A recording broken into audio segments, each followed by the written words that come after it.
আপনার চেহারা নূরের মতো উজ্জ্বল হয়ে যাবে শুধুমাত্র যদি একটি আমল আপনি করতে পারেন।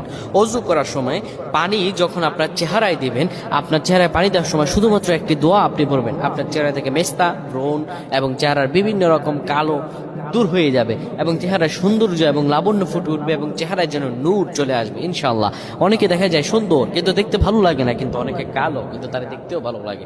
এটি হচ্ছে আল্লাহ তাআলার পক্ষ থেকে একটি রহম। চেহারা সৌন্দর্য বৃদ্ধি পাওয়া আল্লাহ তাআলা দোয়া কবুল করার মাধ্যম, চেহারা সৌন্দর্য বৃদ্ধি পাওয়া গুনাহ মাফ হয়েছে এটার মাধ্যম। প্রিয় ভাইরা আমার, এটা অত্যন্ত গুরুত্বপূর্ণ আমল, সকলেই করবেন। যখন আপনি অজু করবেন, অজু করার সময় পানিটা যখন চেহারায় দিবেন, ওই পানির মধ্যে 3 বার পরে ফু দিবেন। আল্লাহু নূরুস সামাওয়াতি ওয়াল আরদ আল্লাহুম্মা ইগফিরলি, আল্লাহু নূরুস সামাওয়াতি ওয়াল আরদ আল্লাহুম্মা ইগফিরলি। এই দোয়াটি 3 বার পরে সেই পানির মধ্যে ফু দিয়ে